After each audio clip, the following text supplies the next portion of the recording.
गुरु जी की प्यारी साध संगत जी, सभी को प्यार भरी राधा स्वामी जी। जब हमारे दिल में सतगुरु का प्रेम जागता है तो उनकी बनाई हर जीव जंतु से अपनापन और प्यार महसूस होने लगता है। संगत के प्रति भाईचारे का भाव जागता है और हर कोई हमें अपने परिवार का हिस्सा लगने लगता है। आज हम कुछ ऐसी प्रेरक साखियां सुनेंगे जो प्रेम, सेवा और सिमरन का महत्व बताती हैं। ये कहानियां हमें यह सिखाती हैं कि सच्चे दिल से सतगुरु की राह पर चलने वाले को उनकी कृपा कैसे मिलती है। आइए इन साखियों को सुनें और अपने जीवन में सिमरन और प्रेम का दीप जलाएं। वीडियो के अंत तक जरूर बने रहें। एक दिन शिमला के सत्संग घर में एक सेवादार गेट पर झाड़ू मारने की सेवा कर रहा था तो बाहर से एक गड़रिया भेड़ बकरियों का झुंड लेकर चला जा रहा था। एक बकरा लंगड़ा था और धीरे धीरे चल रहा था। चरवाहा उसको झुंड के साथ मिलाने के लिए डंडे मार रहा था। सेवादार ने देखा और बड़ा दुखी हुआ। उस पर दया दिखाते हुए चरवाहे से पूछा, तुझे कहाँ जाना है? उसने कहा कि वह जो सामने पहाड़ी दिखाई देती है, मैं वहां रोज बकरियां चराता हूं, बस वहीं जाना है। सेवादार ने कहा कि अगर मैं इस लंगड़े बकरे को उठाकर वहां छोड़ाऊं तो तुझे कोई एतराज तो ना होगा? उसने हंसते हुए कहा, नहीं। सेवादार ने बकरे को उठाकर उस पहाड़ी पर बाकी भेड़ों के साथ छोड़ दिया। बाबा जी के हर सेवादार को अक्सर सबसे प्यार होता है, पशुओं के साथ, पक्षियों के साथ और अन्य जीवों के साथ भी। संगत जी, इस साखी से हमें यह सीख मिलती है कि सच्ची करुणा और दया का भाव हर जीव के प्रति होना चाहिए। उस सेवादार ने यह दिखाया कि कमजोर और लाचार की मदद करना हमारा कर्तव्य है और यह भी सिखाया कि प्रेम केवल इंसानों तक सीमित नहीं होना चाहिए बल्कि पशु पक्षियों और सभी जीव जंतुओं के प्रति भी होना चाहिए। दूसरों की तकलीफ को समझना और उनकी मदद करना ही सच्ची मानवता है। हाँ जी, दूसरी साखी, भाई बेला का पाठ। यीशु ने कहा, जो मुझसे सच्चा प्यार करता है वह मेरे कहे हुए वचनों को मानेगा। ऐसा करने पर मेरा परमपिता भी उससे प्रेम करेगा और हम उसके साथ रहेंगे। लेकिन जो मुझसे प्रेम नहीं करता वह मेरे वचन नहीं मानेगा। ये वचन मेरे नहीं हैं बल्कि मेरे पिता के हैं जिसने मुझे भेजा है। गुरु गोबिंद सिंह जी के सत्संग में एक सीधा सादा किसान चला आया और गुरु साहिब से कहने लगा कि मुझे कोई सेवा बख्शो। उस जमाने में मुगलों से लड़ाइयां होती रहती थीं।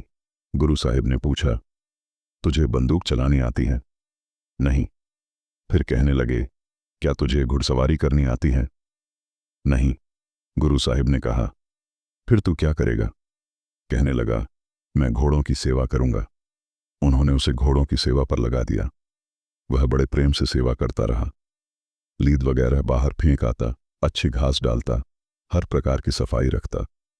2-3 महीने में घोड़े बहुत अच्छे तगड़े हो गए। एक दिन गुरु साहिब ने आकर देखा कि घोड़े बड़े तगड़े हो गए हैं। उन्होंने अस्तबल के मुखिया से पूछा कि घोड़ों की इतनी सेवा किसने की है? उसने गुरु साहिब को बताया कि भाई बेला ने। गुरुजी ने बेला से पूछा, तेरा नाम क्या है? वह बोला, बेला। गुरुजी कहने लगे, बेला, कुछ पढ़ा हुआ भी है? उसने उत्तर दिया कि कुछ नहीं। तब गुरु साहिब ने कहा, अच्छा, तुझे हम पढ़ा देंगे, पढ़ा करना और साथ साथ सेवा भी करना। गुरु साहिब उसे रोज एक पंक्ति बता देते, वह याद करता रहता। एक दिन गुरु साहिब मुगलों के साथ लड़ाई के लिए जा रहे थे। बेला दौड़कर आया और बोला कि मुझे आज के लिए एक तुक दे जाओ। उन्होंने कहा कि वक्त नहीं है और फरमाया, वाह भाई बेला, न पहचाने वक्त न पहचाने वेला। बेला ने समझा कि शायद मुझे पंक्ति बता गए हैं। सारा दिन प्रेम के साथ उसको रटता रहा, वाह भाई बेला, न पहचाने वक्त न पहचाने वेला। अब वहां के सब सेवादार देखकर मन ही मन में हंसने लगे कि यह बेवकूफ क्या बोलता फिरता है। जब शाम को सत्संग का समय हुआ तो उन्होंने मजाक के तौर पर गुरु साहिब से पूछा कि क्या आज कोई पंक्ति बेला को बता गए थे? गुरु साहिब बोले, कोई नहीं। तो उन्होंने बताया कि वह तो सारा दिन यही तुक रटता रहा है, वाह भाई बेला, न पहचाने वक्त न पहचाने वेला।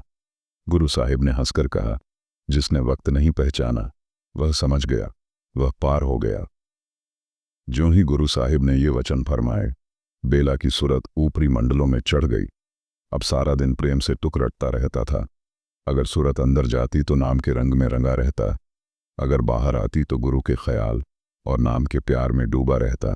कुछ सेवादारों ने कहा कि इस दरबार में कोई न्याय नहीं है। हम कब से सेवा करते आए हैं और कुछ प्राप्त न हुआ। यह कल आया और नाम के रंग में रंग गया। उस जमाने में कुछ सेवादार ग्रंथी पुराणों का अनुवाद कर रहे थे।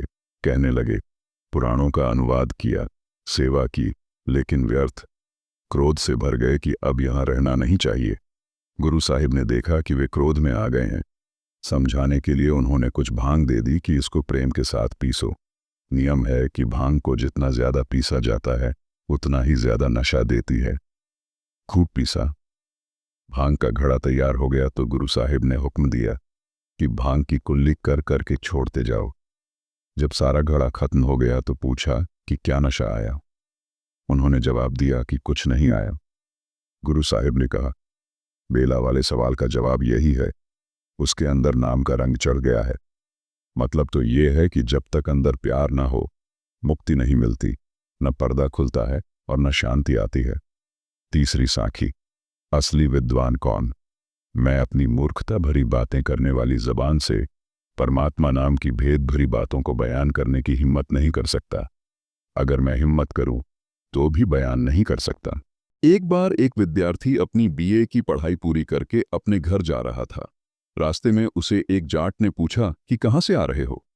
उसने कहा कि मैं विद्या प्राप्त करके आ रहा हूं। जाट ने पूछा, तुझे सुहनी महिवाल का किस्सा आता है? बोला कि नहीं।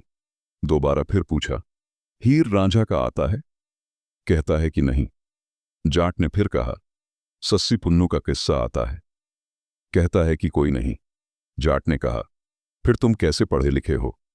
अब सोचने की बात है कि जिसने खुद विद्या प्राप्त नहीं की उसे विद्या के बारे में कैसे समझाया जाए। विद्यार्थी बेचारा क्या कहता, चुप हो गया।